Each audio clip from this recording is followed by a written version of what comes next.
ஜனநாயக கடமையை சரியாக செய்கிறதுனா அது ஒன்றும் பெரிய ஒரு விஷயம்லாம் கிடையாது, சாதாரணமான விஷயந்தான். நல்லவங்க, நம்பிக்கையானவங்க, இது வரைக்கும் ஊழலே செய்யாதவங்க யாருன்னு பார்த்து தேர்ந்தெடுக்க சொல்லுங்க.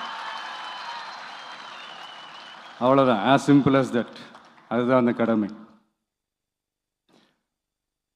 நான் வந்து ஒரு 2 years பேக் இதே ஸ்டூடெண்ட்ஸ் ஃபங்க்ஷனில் நான் சொல்லியிருந்தேன், இந்த காசு கொடுத்து ஓட்டு வாங்கி ஜெயிச்சிடலாம்னு நினைக்கிறாங்க இல்லையா, அவங்கள அந்த கல்ச்சரே வந்து யாரும் என்கரேஜ் பண்ணாதீங்க, யாரும் காசு வாங்காதீங்க, உங்கள் பேரண்ட்ஸ்கிட்டையும் எடுத்து சொல்லுங்கன்னு நான் சொல்லியிருந்தேன்.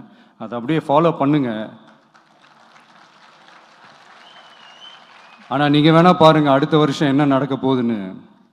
வண்டி வண்டியாக கொண்டாந்து கொட்ட போகிறாங்க.